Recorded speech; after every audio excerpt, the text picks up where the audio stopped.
Donc, en fait, le compte, on s'est dit non, on va avec un discours véridique.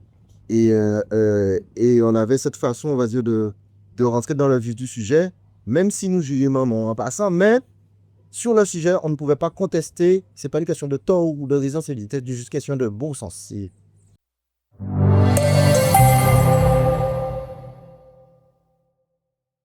Bonjour Ludovic, Salut. merci de nous recevoir sur le Pitch TV. Alors déjà, est-ce que tu peux te présenter pour ceux qui ne te connaîtraient pas, hein, même si on sait que tu es une figure emblématique en Guadeloupe, une brève présentation de qui tu es. Ok, ben moi c'est Luc Tolassien, pour ceux qui ne connaissent pas. Je suis le porte-parole du Mouvement citoyen Moun Guadeloupe. C'est entrepreneur engagé du pays et puis on a travaillé. Ok. Moon Guadeloupe existe depuis combien de temps? Moun Guadeloupe a à peu près 6 ans d'existence. Comment est-ce que est venue la création de Moon Guadeloupe? En fait, au début, c'était un petit groupe d'amis. On se battait déjà par rapport à l'accès aux terres agricoles, l'autonomie alimentaire, etc. Mais on a eu un petit groupe qui était un petit peu plus chaud que les autres. On s'est un petit peu détaché. On a un peu analysé, on va dire, la problématique de notre société, les grandes problématiques. Et il fallait d'une certaine manière trouver un sujet qui touchait tout le monde, mais qui permettrait de mettre en lumière la plupart des disparités ou, on va dire, un cas école des injustices que nous subissons sur quelque chose de simple. C'est pour ça qu'on a choisi bien, parce qu'au moment où tout le monde est d'accord, quand tu en as pas, ça fait chier. Et de se dire de ce sujet qui est très simple, hein, savoir de bon, il y a plus de 2000 ans à Rome, les gens avaient de l'eau potable, enfin au moins de l'eau au robinet, à partir de la cité potable, parce que la RS Potable existait à l'époque. Bon. Mais en fait, c'est une technologie qu'on maîtrise depuis un bon bout de temps. Et se dire que si on a cette problématique en Guadeloupe, c'est qu'il y a un réel problème d'orientation technique, un problème d'orientation politique et un vrai problème de compétences. Et dans un deuxième temps, montrer qu'en en fait, on est des Français de seconde zone. Donc, en fin de compte, cette problématique-là qui n'existerait pas sur un territoire hexagonal, montrer qu'elle existe bien, faire du lobby et essayer de faire bouger les dos. Ok. Alors quand on parle d'injustice, justement, quelles actions concrètes vous mettez en place quand vous constatez quelque chose? Déjà, est-ce qu'on vous appelle ou est-ce que c'est vous-même qui choisissez vos combats? Ah non, on choisit nous-mêmes nos combats. Ouais, c'est pas... Après, des injustices, il y en a tellement, c'est que tout qui paraît en web, pas déjà fini. On n'a pas fini d'ailleurs. Et en fait, le tout, c'est qu'on avait changé un peu le mode de vie avant. C'était d'aller voir directement les élus, les personnes qui étaient intéressées et de leur parler comme les gens ne leur parlaient pas avant. On a tout va. Cette tendance à se plier, à faire du doudouisme. Hein. On voit très bien que quand les ministres viennent ici, on a une attitude, il va toujours dire mini problème. Hein. C'est-à-dire que la ministre n'a pas passé sa propre, les bâtiments sont neufs, qu'est-ce qu'on doit inaugurer ensemble, et puis on parle des choses, ces routes-là. Voilà. Donc, en fait, le compte, on s'est dit non, on va avec un discours véridique. Et on avait cette façon, on va dire, de rentrer dans le vif du sujet, même si nous jugeons en passant. Mais sur le sujet, on ne pouvait pas contester. C'est pas une question de tort ou de raison, c'est juste une question de bon sens. Alors, tu as abordé l'eau, c'est une vraie problématique en Guadeloupe. Le préfet dernièrement a parlé de sabotage, finalement, on ne sait pas à qui la faute. Comment est-ce que vous prenez ce problème Le préfet a dit que, bon, écoutez, c'est fait, moi, je n'écoute pas ce genre de personnes-là. Et puis, d'une certaine manière, s'il y a eu sabotage, le sabotage, c'est que l'État est complice du sabotage. C'est-à-dire qu'on a eu Veolia avant, hein, qui a fait ce qu'il a fait avec la Générale des Eaux. En ce moment, on est en train de tuer le SMGAG. Et de manière, hein, de toute façon, c'est l'État qui doit prendre ses responsabilités. Quelle que soit en matière d'injection de fonds pour pouvoir faire en sorte que cet outil géré par des Guadeloupéens soit performant. Et de deux, on demande un certain nombre de garanties à cet outil-là aujourd'hui, mais c'est à l'État de prendre ses responsabilités à un certain moment, d'avoir un véritable fléchage, de mettre peut-être la DRFIP dans un bureau quelque part pour pouvoir flécher les dépenses qui sont faites. Et il y a une orientation technique pour pouvoir réhabiliter le réseau d'eau. Il suffit de respecter cette feuille de route-là et d'y aller. C'est juste pour nous faire, c'est tout. Tout ce qui rapporte les filles, oui, tu vas payer ceci, cela, non, difficulté. Ça, c'est extrêmement politique. À un certain moment, cet outil-là, il sera désintégré, et je le dis, avec l'appui de l'État. Et demain, on va nous remettre les mêmes chaises Veolia pour pouvoir gérer l'eau en Guadeloupe, comme la Sorée est rentrée en Guadeloupe en ce moment. C'est exactement ce qui se passe. Il faudra qu'une multinationale française vienne gérer nos affaires ici en Guadeloupe, alors qu'on a toutes les compétences techniques pour pouvoir le faire. Ce qui se passe là, c'est de la fioriture. On sait pour le moment, on regarde, hein, parce que c'est très beau. On critiquait très, très beaucoup la façon de faire de mon Guadeloupe, mais depuis qu'on n'est plus aussi actifs sur le terrain. Je ne sais pas du coup on va plus l'être, hein, mais pour le moment, on observe beaucoup et c'est assez rigolo ce qui se passe. D'accord. Et justement, tu parlais de l'image de Mon Guadeloupe. On a beaucoup cette image de Mon Gars fouté bordel, mais est-ce que c'est réaliste en fait? Ils n'ont pas fouté bordel, fouté bordel. Il y a toujours une raison derrière ça. Qu'est-ce que vous pouvez dire aux gens par rapport à ça? Et les gens qui craignent un peu le mouvement Guadeloupe. Mon Guadeloupe, pardon. En fait, si on ne crée pas une incidence médiatique, on est pas 4 cm qui parler des problèmes à dos, les gens n'en ont rien à foutre. Si ou pas sous con politicien, si ou pas, entre guillemets, il n'y a pas eu de bad buzz connexion. On a créé l'incident, mais on sait très bien que sous une maîtrise de dossier, quand on arrivait devant un politique et qu'on leur expliquait techniquement les choses, on n'a jamais eu tort. Jusqu'à aujourd'hui, dans l'évolution des choses, je fais un travail de lobbyiste au niveau de l'Assemblée nationale, c'est-à-dire qu'on va voir des groupes parlementaires, on va voir des personnes qui ont du pouvoir législatif, c'est-à-dire que bon, on a fait le tour entre la région, etc. C'est très bien de l'État. À part Fontayo, il est bien fait, mais ils sont incompétents. Ça, c'est clair et net. Notre avis est très clair pour ça. Et arriver à un niveau national où, quand on arrive, les gens voient bien qu'on maîtrise notre dossier. C'est pas un souci de purger, etc. C'est une injustice. Ça fait mal, c'est normal qu'on crie. Et l'homme n'était pas bon, le produit n'est pas bon. Donc, il y a une certaine franchise et le fait de dire bon, c'est foutu bordel, c'est pas foutu bordel. Le bordel dans lequel l'on vit, c'est sécurité sans dos pendant plusieurs jours, c'est le manque de respect par rapport à nos droits en tant qu'être humain. C'est ça qui bordel là, c'est parce qu'on fait du bordel. Alors justement, vous avez eu une période de buzz, on va pas parler de bad buzz, mais vous avez eu une période de buzz. Et là, tu disais que là, vous êtes plus dans l'observation. Et à ce titre, tu as fait une campagne, tu as essayé de te présenter aux élections. Comment est-ce que ça s'est passé? Comment tu as perçu l'organisme politique quand tu as été dedans même? Oh, en fait, les élections pour moi, c'est une façon, parce qu'on dit bon, on va aux élections. Bon, si on pas gagner les élections, c'est qu'on soit perdant. Alors que moi, en fait, c'est pas du tout la démarche. C'est-à-dire qu'on veut souvent changer nos visages politiques. Tu sais, c'est un peu comme un groupe de personnes qui disent ouais, on en a marre du système, on a marre de celui-ci, celui-là, machin, nanana. Les élections vont se présenter, on va proposer une autre idée. Je dis pas que je suis le meilleur ou quand qui est plus bon qui en d'autres. J'ai pas d'expérience politique à proprement dit, mais quand on voit la politique d'aujourd'hui, de l'expérience dans le détournement, dans la corruption, dans l'incompétence, en fin de compte, j'ai pas besoin d'avoir 20 ans de politique derrière moi pour me faire preuve de bon sens. Ce qui me manque à notre politique. Maintenant, c'est du bon sens et de la sincérité. Et c'est ce que j'ai voulu apporter. Et quand moi je vais là-bas, avant que quand je me permettais de critiquer un politique, etc., la plupart du temps, je finissais soit en garde à vue, par rapport à de la diffamation, ce genre de choses-là. Mais lors des périodes électorales, vous avez pu voir, par exemple, différentes interviews que j'ai faites, où quand on a la possibilité de s'adresser à certains électeurs concernant leur bilan, à ce moment-là, on a quand même une certaine immunité parce que c'est la campagne. Et moi, ça m'a permis de toujours défendre mon positionnement, mon regard sur ma société. Et derrière ça, en fin de compte, on a quand même du monde. Hein. Moi, je ne suis pas une machine politique, j'ai pas d'entreprise derrière moi, je ne suis pas financé son petit bidon entre nous, tu vois. Et ça permet, en fin de compte, que les gens qui nous suivent, des milliers de personnes, c'est-à-dire quand des milliers de personnes vont voter pour moi, on a besoin de savoir qu'il y a ce groupuscule de personnes-là qui sont encore là et on essaie encore de défendre ses positions. Et de toute façon, oui, de l'avenir politique, on va continuer à se battre aussi sur ce terrain-là. Donc pour vous, la résolution des conflits passe obligatoirement par l'aspect politique. Tout à fait. Pourquoi? Parce qu'en fait, l'institution dans laquelle on vit est régie de manière politique, qu'on le veuille ou non. Les lois, les amendements, tout ce qui se passe, c'est soit législatif. C'est pour ça que le législatif, c'est très important. On a des députés et des sénateurs qui ont un rôle très important dans la définition et des orientations de notre société. Et le politique doit, lui, se servir des outils qui sont mis à sa disposition législativement pour pouvoir adapter sa politique de développement territorial, budgétaire ou quoi que ce soit. Donc, obligatoirement, si on veut faire quelque chose aujourd'hui, à part le côté entrepreneurial pour ceux qui font, c'est ce que je fais, je suis entrepreneur, pour ceux qui font et qui veulent changer les choses, mais aussi cet aspect politique, parce que si on ne change pas notre, on va dire, tendance politique, ou notre orientation politique, ou notre façon de faire politiquement, on n'arrivera pas à faire bouger les lignes fondamentales. Ok.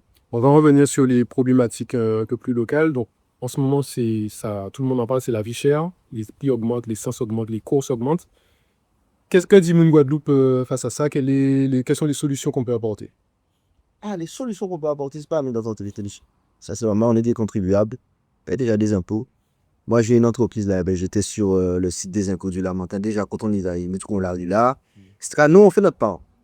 Le citoyen qui fait sa part. L'élu, qui a voté par des mouns, c'est leur travail, leur responsabilité. La chose, c'est que nous vivons une situation qui est totalement inédite sur une région française. Soit l'un des raisons françaises, qu'on le veuille ou pas, mais au petit des indépendantistes autonomisants, pour le moment, ou français. Donc, sur ce petit territoire français, on subit des injustices. Il y a des choses qui sont dans l'illégalité totale. Et encore une fois, il y a des organismes, d'OPMR par exemple, qui doivent réguler, contrôler toutes ces choses-là, ne fait pas de rapport et ne le régule pas. On a des dispositifs comme le bouclier prix, qui est tout plus débile qu'on a fait depuis les années 60 pour pouvoir protéger le Guadeloupéen parce que protéger un prix d'un pack d'eau à 5 euros, je sais pas qu'est-ce que tu comptes, qui t'a protégé. Pourquoi protéger, il va monter plus, mais déjà il a trop. Je commence à dire le bouclier j'ai plus l'impression qu'il protège le grand distributeur pour que ces prix ne varient pas. Parce que tu dis, ce prix-là, vous inquiétez pas, il va pas changer. Mais excuse-moi, il est déjà 3 4 fois plus cher. Donc tu me rassures pas quand tu me dis que le prix il est protégé. Parce qu'il faut le déprotéger le prix. Il faut l'installer, il faut le faire descendre. Donc, je pense qu'on a un regard assez pragmatique sur le sujet. Il faut obligatoirement que les députés, que les sénateurs fassent un gros travail dessus. Il y a énormément de lobbying dessus, parce que là, j'étais en décembre à Paris, à l'Assemblée nationale, pour rencontrer des groupements parlementaires par rapport à l'orientation des lois. Et quand moi, je traîne dans les couloirs de l'Assemblée nationale, autant que la grande distribution, ils ont aussi leur lobbyistes. Et puis, vous dire que là, contrairement à ce qu'on a vu dans la rue, il y a aussi de la bagarre aussi derrière là. Malheureusement, nous, en tant que citoyens, en tant qu'acteurs de la société civile et sans poste politique, on n'a pas plus de pouvoir que d'aller défendre les positions. Et ce qu'on essaie de faire, on essaie de changer un petit peu la bulle. De toute façon, dès qu'on essaie d'être un petit peu dans la roue maintenant, c'est la job peut faire. Mais obligatoirement, on essaie de changer un petit peu le game. La stratégie, ouais. Ok. On va venir sur le dossier des grands frères. Alors, est-ce que tu peux nous resituer un peu le contexte? C'est quoi cette histoire de grands frères ou comment ça a commencé? Alors, je suis dedans. Et je veux te donner des précisions concernant ce dossier, j'en ai pas. Bon, parce que c'est un dossier totalement. Un dossier vide. Aujourd'hui, on attend une date de procès qui n'arrive pas. On est sous contrôle judiciaire. Moi, quand je dois justifier de là où est-ce que je fais. J'ai plus le droit de manifester. Je ne peux plus parler à mes camarades. D'habitude, on se réunissait, on définissait les actions. Les gens te disaient, ouais, mais on te voit plus, etc. Non. On nous a mis sous contrôle judiciaire. On n'a plus le droit de faire quoi que ce soit. Mais quand on demande une révision de contrôle judiciaire, sur quelles raisons on est sous contrôle judiciaire, entre guillemets, la réponse est de vraiment vérifier que vous avez réellement rien fait qui puisse toucher à la sécurité publique de toute une population. Je pense qu'aujourd'hui, s'il y a un problème de sécurité dans la société, ce n'est pas les grands frères qui l'ont abordé. Bien au contraire, ça se voit que depuis qu'on n'est pas là, on voit ce qui se passe en ce moment. Depuis qu'elle nous parle là encore, là, il y a captation. On n'est plus là pour de petits frères. Il y a des gars qui ont les bracelets, etc., que je voudrais mettre dans mon entreprise, etc. Mais par rapport à que la police judiciaire, tout dans les dossiers, elle va voir des bande de délinquants, c'est des boubous, des recours de justice, tant rapport sociétairement. On essaie de faire un travail, on nous empêche de le faire. Quand on nous empêche de faire ce travail-là, ça donne un résultat qui est aujourd'hui. Donc, il y a encore souci, on est d'accord avec ça. Le dossier des grands frères, c'est une belle foutaise. J'attends le procès pour pouvoir régler ce que j'ai à régler. Et de toute façon, c'est que de l'habillage. C'est que de l'habillage. On a envoyé le juge, j'ai explosé ma porte. Jamais même la CBSO. C'est pas chez moi qu'on va trouver les millions qui ont disparu à la région, au département, ce genre de choses-là. À part les drogues, à part les fusils, à part tuer, à part détourner, à part voler, à part violer. Et pourtant, c'est nous qui sommes les plus beaux criminels. Donc, on a une société qui a du mal avec la contradiction politique. Et quand on a du mal à la contradiction politique, dans toute chose, hein, tu as ceux qui sont en place, c'est à l'opposition. Les acteurs de la société civile ont créé une opposition. Et dans cet état-là, l'État français, en face de Macron en ce moment, l'opposition, c'est des terroristes. Donc obligatoirement, on les élimine. Il n'y a plus l'opposition. On cherchait le consensus pour trouver une solution sociétale. C'est directement à la case prison, etc. Il n'y a plus de discussion. Et c'est comme ça. C'est la dictature pour ça s'appelle. Mais justement, avec tout ça, on regarde, est-ce qu'on trouve une loi dans la démocratie toujours? Est-ce que le mot démocratie nous sens encore aujourd'hui là? Non, pas du tout. Il n'y a pas de démocratie.